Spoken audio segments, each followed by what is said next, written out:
রাজ্য সরকারের অন্যতম স্বপ্নের প্রকল্প অন্নপূর্ণা ভান্ডারের টাকা দীর্ঘদিন ধরে ব্যাংক অ্যাকাউন্টে না পৌঁছানোর অভিযোগে এবার উত্তাল হয়ে উঠল দুর্গাপুরের গোগলা গ্রাম পঞ্চায়েত এলাকা। বৃহস্পতিবার দুপুর 2টা নাগাদ পঞ্চায়েত কার্যালয়ের সামনে জড়ো হয়ে তীব্র বিক্ষোভে ফেটে পড়েন শতাধিক উপভোক্তা মহিলা। তাদের মূল দাবি, সমস্ত রকম প্রয়োজনীয় যোগ্যতা থাকা সত্ত্বেও গত 2 মাস ধরে প্রকল্পের কোনো অর্থই তাদের অ্যাকাউন্টে জমা পড়েনি। বিক্ষোভকারী মহিলাদের অভিযোগ, একই এলাকার বহু বাসিন্দা নিয়মিত টাকা পেলেও তাদের ক্ষেত্রে অনলাইন ও অফলাইন উভয় পদ্ধতি আবেদন জমা দেওয়ার পরেও কোনো সুবিধা মিলছে না। উপরন্তু প্রকৃত আর্থিকভাবে অসচ্ছল ও দুস্থ বহু মহিলা এখন এই সুবিধা থেকে বঞ্চিত থাকলেও তুলনামূলকভাবে সচ্ছল পরিবারের সদস্যরা নিয়মিত অর্থ পাচ্ছেন বলে স্বজন পোষণের গুরুতর অভিযোগ তুলেছেন তারা। এই বিক্ষোভকে কেন্দ্র করে পঞ্চায়েত চত্বরে ব্যাপক প্রশাসনিক তৎপরতা বাড়লেও গোগলা গ্রাম পঞ্চায়েতের প্রধান শ্যামল বাগদি এই বিষয়ে সংবাদ মাধ্যমের সামনে কোনো মন্তব্য করতে চাননি। তবে রাজ্য সরকারের দাবি, নির্ধারিত যোগ্যতার ভিত্তিতে পর্যায়ক্রমে প্রকৃত যোগ্য উপভোক্তাদের অ্যাকাউন্টে অর্থ পাঠানো হচ্ছে। না বলছি আইসিডি তো চাকরি করছে, কাজে ঢুকে যাচ্ছে, স্বামীরা তো ঘরে ঘরে চাকরি করছে, আমাদের স্বামীরা কাজে ঢুকে যাচ্ছে, তাদের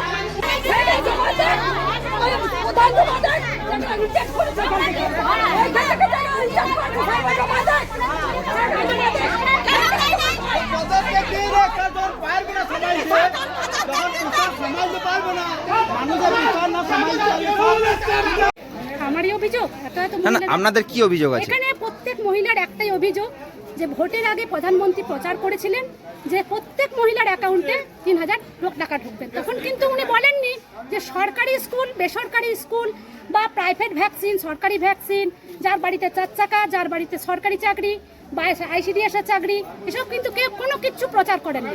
আজ উনি হঠাৎ করে বলছেন যে যারা যোগ্য তারা পাবে, যারা অযোগ্য তারা পাবে না। কিসের যোগ্য অযোগ্য? যারা আইসিডিএস এ চাকরি করে তারাই যোগ্য, আর এইসব দিন মজুরের বউরা যারা দিন মজুর বাসন মেজে খায় তারা অযোগ্য মনে হচ্ছে কি ওনার? তারা ভোট দিয়ে ওনাকে নিয়ে এসেছেন। আজকে কেন এই অভিযোগটা হচ্ছে প্রত্যেক মহিলার বিরুদ্ধে? প্রত্যেক মহিলা হাহাকার। আজকে আপনারা কি দেখলেন পঞ্চায়েত অফিসে? পঞ্চায়েতের অফিসে কোনো ইয়ে নেই, এদের কোনো কোনো হুলদুল নেই। এটা শুধু মেয়েদের ঝগড়া ঝাঁটি, এটাই শুধু দেখে হাসাহাসি করছে। এটা হাসাহাসি করছেন, আর কিছু নয়। আপনারা যে ফর্মটা পঞ্চায়েত অফিসে জমা করেছে সেই ফর্মটা কি দেখলেন? ফর্ম এখানে তো ফর্ম আমাদেরকে ঢুকতে দিল না তো, ভেতরে ঢুকতে দিলে হয়তো ফর্ম বেরোবে, কিন্তু ফর্ম তো কিছু দেখতেই দিল না। এখন উনি বলছেন যে আমাদের প্রত্যেকটা জায়গাতে ক্যাম্প হবে নাকি বিনা পয়সায়, ওই যে অনলাইনে ফর্মটা ফিল আপ করবে।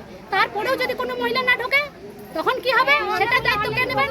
এখন কি চাইছেন আপনারা? আমরা চাইছি প্রত্যেক অ্যাকাউন্টে কালকের মধ্যে 10 প্রত্যেক মহিলার অ্যাকাউন্টে 3000 টাকা ঢুকে। আপনার নাম? আমার নাম রমা। আপনারা যে পঞ্চায়েতে ঘেরাও করলেন, আজকে আমরা অভিযোগ বলতে এই যে মা বোনেরা রয়েছে, এই মা বোনেদের টাকা অন্নপূর্ণা যেটা 3000 টাকা, সেই 3000 টাকা এখানে ঢোকেনি, প্রায় অনেকেরই ঢোকেনি। এবারে তাদের প্রায় বেশিরভাগেরই আবেদন হচ্ছে যে পঞ্চায়েতে ফর্মগুলো জমা করে রাখা হয়েছে। এবারে এই পঞ্চায়েতে যে ফর্মগুলো জমা রাখা হয়েছে এগুলো যদি জমা না দেয় তাহলে তো তারা টাকা পাচ্ছে না। এবারে তারই প্রতিবাদে আজকে আমরা এই মা বোনেদের অনুরোধে আজকে আমরা পঞ্চায়েতে আমরা সবাই মিলে সমবেত হয়েছি।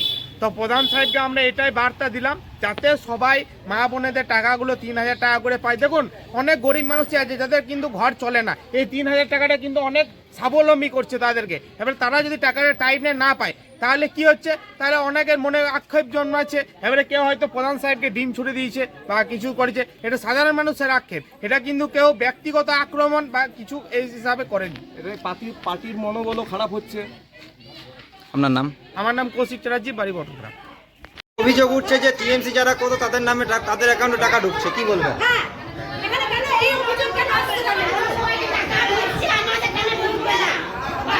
বলছি টিএমসি যারা করে তাদের অ্যাকাউন্টে টাকা ঢুকছে, পঞ্চায়েতে যারা কন্ট্রাকচুয়াল কর্মচারী আছে তারা কিন্তু টিএমসি লোকেদের হয়ে কাজ করছে, কি বলবেন?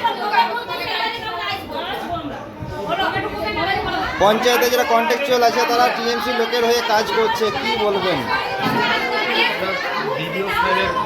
এখানে অভিযোগ আছে যে পঞ্চায়েতে যারা কন্ট্রাকচুয়াল আছে তারা টিএমসি লোকের হয়ে কাজ করছে, কি বলবেন? এখানে আমি যেটা বলছি, বিডিও ব্যাংকে এটা আপনারা বিডিও অফিসে যান, তদন্ত করুন, ঠিক আছে? এখানে পঞ্চায়েত ফর্মটা তো পঞ্চায়েত অফিস জমা হয়েছিল, কেন বিডিও অফিসে